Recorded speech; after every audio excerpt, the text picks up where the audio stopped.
حضرت سیدنا عبداللہ ابن عباس سارے پڑھی رضی اللہ تعالی عنہ بیان کرتے ہیں قال قال رسول اللہ صلی اللہ علیہ وسلم کہ حضور پاک صلی اللہ علیہ وسلم نے فرمایا لیس منا من لم یرحم صغیرنا ولم یعقر کبیرنا۔ آپ صلی اللہ علیہ وآلہ وسلم نے فرمایا وہ ہم میں سے نہیں ہے، ہمارے طریقے پر نہیں ہے، میری امت میں سے نہیں ہے جو چھوٹوں پر رحم نہیں کرتا اور بڑوں کی تعظیم نہیں کرتا۔ آپ اگر کسی بزرگ کی اور کسی اچھے آدمی کی عزت کرنا چاہتے ہیں تو دو ہی صورتیں ہیں، یا تو اس کو بڑا سمجھ لیں تو تعظیم کر لیں، اور اگر آپ اس کو چھوٹا سمجھتے ہیں، اپنے قابل نہیں سمجھتے تو رحم کر لیں۔ رحم میں بھی عزت ہے اور تعظیم میں بھی عزت ہے۔ سارے ساتھی بولا کریں نا بھائی، رحم میں بھی عزت ہے اور تعظیم میں بھی عزت ہے۔ بس یہ زندگی کا اصول بنا لیں، جس کو آپ نے چھوٹا سمجھنا ہے اس پہ رحم کر دو، اور جس کو بڑا سمجھنا ہے اس کی تعظیم کر دو۔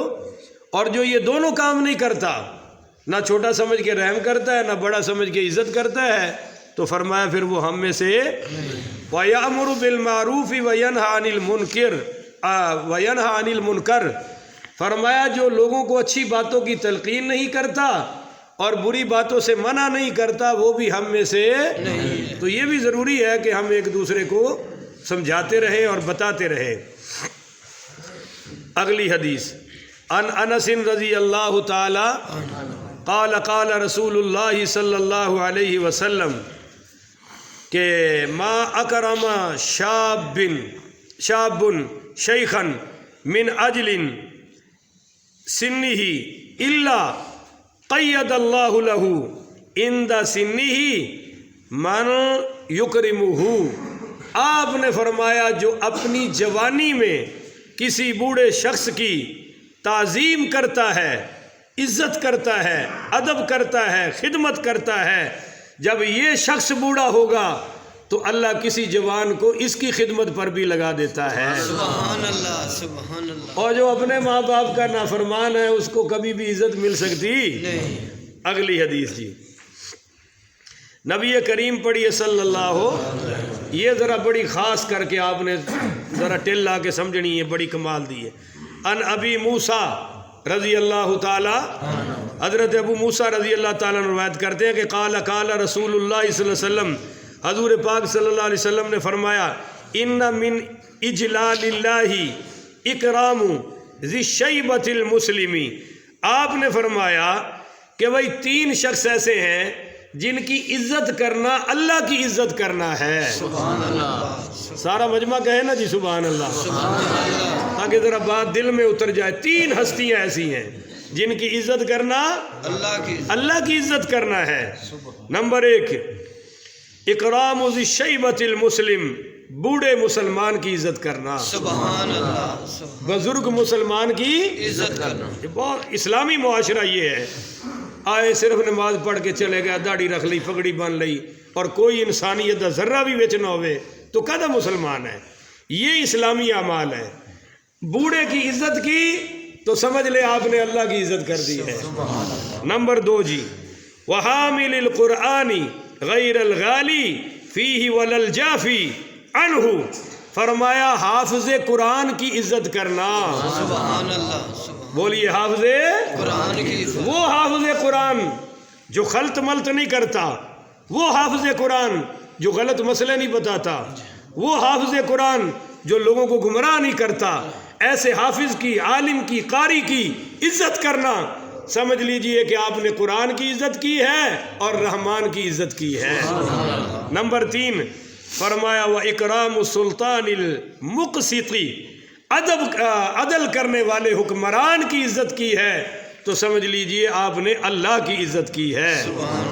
آج کی نشست کی آخری حدیث، اور یہ بھی سبحان اللہ کہہ دینا جی، سبحان اللہ۔ ان اسامہ بن شریک، حضرت اسامہ بن شریک کہتے ہیں قال خرجت مع رسول اللہ صلی اللہ علیہ وسلم حاجا، میں حضور پاک صلی اللہ علیہ وسلم کے ساتھ نکلا حج کے لیے، تو میں نے کیا دیکھا، فکان الناس، بہت سارے لوگ آئے، یاتونہ، جو حضور سے سوال کر رہے تھے، فمن قائل یا رسول اللہ سعیت قبل ان اطوفا، کوئی پوچھ رہا تھا یا رسول اللہ میں نے سعی پہلے کر لی ہے، طواف بعد میں کر لیا ہے، وَأَخَّرْتُ شَيْئًا وَقَدَّمْتُ شَيْئًا، میں نے یہ چیز پہلے کر لی، وہ بعد میں کر لی، وہ بعد میں کر لی، یہ پہلے کر لی۔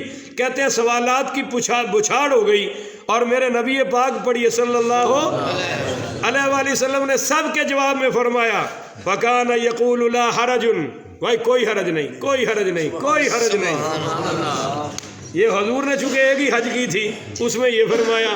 اب سارا نظام مکمل ہے، اب ہم آگا پیچھا کر سکتے نہیں۔ اس وقت کے معاملات اور تھے، کبھی وقت ہوا تو میں بتاؤں گا کہ جو حضرت ابو بکر صدیق پڑھیے رضی اللہ تعالیٰ عنہ کی معیت میں پہلا حج ہوا ہے، وہ ذی الحجہ میں ہی نہیں ہوا، وہ ذی الحجہ میں نہیں ہوا۔ وہ جو مشرکین کا پہلا طریقہ چلا آ رہا تھا، آپ نے فرمایا اسی پر کرا دو بھائی۔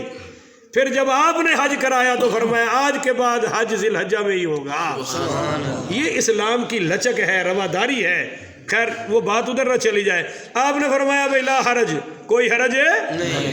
الا علی رجل افترض ارد رجل مسلم، ہائے ہائے ہائے، آپ نے فرمایا سب سے بڑا حرج تو یہ ہے کہ تم کسی مسلمان کی عزت کو تار تار کر دو، سبحان اللہ۔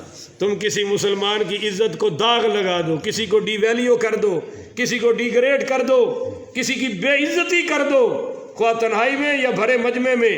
آپ نے فرمایا اس میں حرج ہے، وَهُوَ ظَالِمٌ، اور وہ شخص ظالم ہے، فَذَلِكَ الَّذِي حَرَجَ وَهَلَكَ، یہ ہے سب سے بڑا حرج، اور یہ ہے اپنے آپ کو ہلاک کر دینے والا عمل کہ ہم مسلمانوں کے دوسرے مسلمان کی بے عزتی کریں اور اس کی عزت کو تار تار ہے۔ تو بھائی بولنے سے پہلے سوچا کریں کہ یہ ایسا تو نہیں ہے، یہ ایسا تو نہیں ہے۔ اللہ تعالیٰ ہمیں اس پہ عمل کرنے کی توفیق عطا فرمائے۔ تو میری تواڈے اگے گزارش ہے کہ نمازی تسی بڑے اچھے ہو تو ہن اگے بھی ترقی کریے نا۔ آخر عشاء کے وقت آپ اتنے کیوں نہیں آتے؟ میں نے رات حدیث سنائی تھی ساتھیوں کو کہ حضور پاک صلی اللہ علیہ وسلم نے فرمایا ایک آیت پڑھنا قرآن پاک کی سمجھ کر یہ 100 نفلوں سے بہتر ہے۔ بولیے 100 رکعت نفل سے بھی بہتر۔ اور آپ نے فرمایا صبح کے وقت کوئی مسئلہ سیکھ لینا، دین کی بات سیکھ لینا، حضرت ابو ذر سے فرمایا یہ 1000 رکعت نفل سے بھی بہتر ہے۔ یہ جو ابھی آپ نے نماز بھی پڑھ لی اور انشاءاللہ ہزاروں رکعتوں کا ثواب بھی اپنے دامن میں سمیٹ لیا، اور ٹائم بھی کیا لگا، کوئی 7-8 منٹ 9 منٹ لگ گئے ہوں گے۔ اللہ تعالی ہمیں عمل کی توفیق عطا فرمائے۔ آج رات سورہ آل عمران کا آغاز ہوگا، کہو انشاءاللہ۔ آپ سب کو خصوصی دعوت ہے کہ قرآن کی محفل میں آئیں۔ ہاں ایک لفظ بتا دوں، میں پچھلی ایک جگہ خطیب تھا تو وہاں ہمارے مسجد کے صدر جو تھے وہ ریٹائرڈ ایس ایچ او صاحب تھے، ریٹائرڈ ایس ایچ او۔ تو وہ ایک دن میں کوئی 2-3 دن سفر پہ گیا، واپس نہ آیا، اگلے دن درس دیا تو انہوں نے وہ سارے اٹھ کے چلے گئے، کچھ 4-5 ساتھی بیٹھے رہے۔ تو میں نے بعد میں ان سے کہا چودھری صاحب آپ اٹھ کے چلے گئے؟ کہنے لگے جی ہم نے احتجاج کیا ہے، ہم نے کہ مولانا صاحب نے چھٹی بہت کی ہے، احتجاجن ہم نے واک آؤٹ کیا ہے۔ میں نے کہا اندروں تیرے ایس ایچ او نہیں گیا، کرسی چلی گئی ہے پر اندروں۔ میں کہا خدا کے بندے یہ درس قرآن میرا ہے یا سب کا ہے؟ آپ کا کیا خیال ہے؟ یہ صرف مولوی کا ہے یا سب کا ہے؟ تو پھر مولوی سے کیا ایسا احتجاج، تو کیسا واک آؤٹ؟ پر میں نے پھر وہ جب چلے گئے تو میں نے رو کر کہا، میں کہا یا اللہ یہ نہ درس قرآن میرے کھاتے چ پایا، تو بھی میرے کھاتے چ پا دے، میرا بیٹا تو تر جائے نا۔